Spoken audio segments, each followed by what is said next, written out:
त्या गोकुळामध्ये सवंगडी त्यांना मिळाले आणि हे सवंगड्यांच्या बरोबर लहानाचे मोठे होत आहे.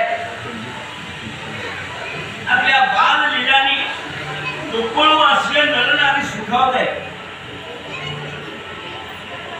या गोकुळामध्ये घरात शिरायचे, दूध दही खायचं, नाचधूस करायच्या. पण ह्या गवळणी रागवायच्या, पण तो राग क्षणापुरता झाला. परत त्या भगवान गोपाळ कृष्णा पाहिल्याशिवाय त्यांना चैन नाही पडत.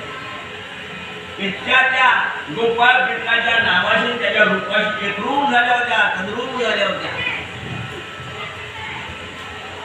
हे गवळणी घरात कचरा पाणी पाहायला गेले असताना त्या ठिकाणी घरामध्ये शिरायचं, दही दूध दोन्ही खायचं, नाचधूस करायचा. पण ह्या गवळणी रागवायच्या तो राग क्षणापुरता असायचा. त्या गोपाळ कृष्णाला पाहिल्याशिवाय शैन नाही पडली त्याला. आणि असे हे लहानाचे मोठे होत आहेत. बाल लीलांनी गोकुळ सुखावते.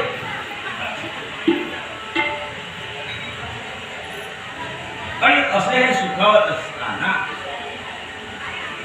एकदा नंद यशोदेच्या घरी भगवान गोपाळ कृष्णाला भूक लागलेली आहे आणि ते म्हणतात मला भोजन वाट. की यशोदा तो दधीमंथनमय काय करत होते.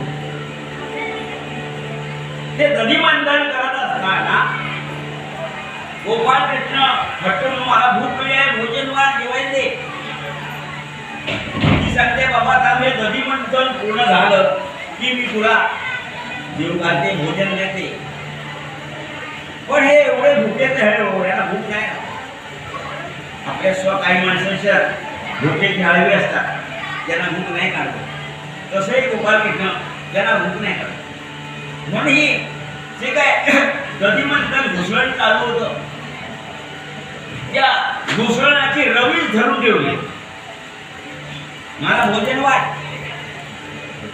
ही सांगते अरे दधीमंथन पूर्ण झाल्यानंतर घुसळण पुरायला तुला भोजन लागते, जेवायला वाटते. पण नाही, ह्यानी ती दधीमंथनाची रवी धरून ठेवली.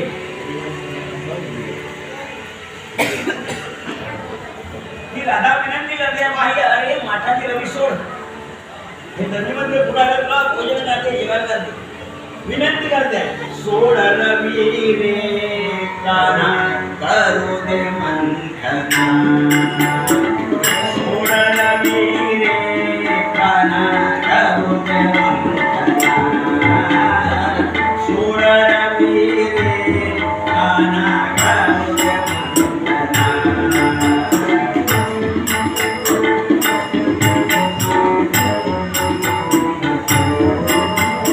सोड रवी रे काना करू दे मंथना. सोड रवी रे काना करू दे मंथना.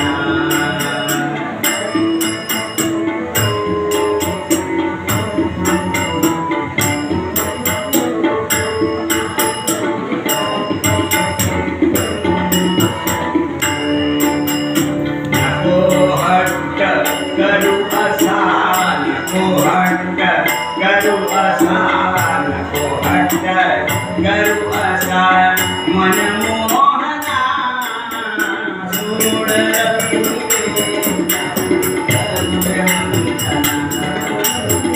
सोड रवी रे काना करू दे मंथना.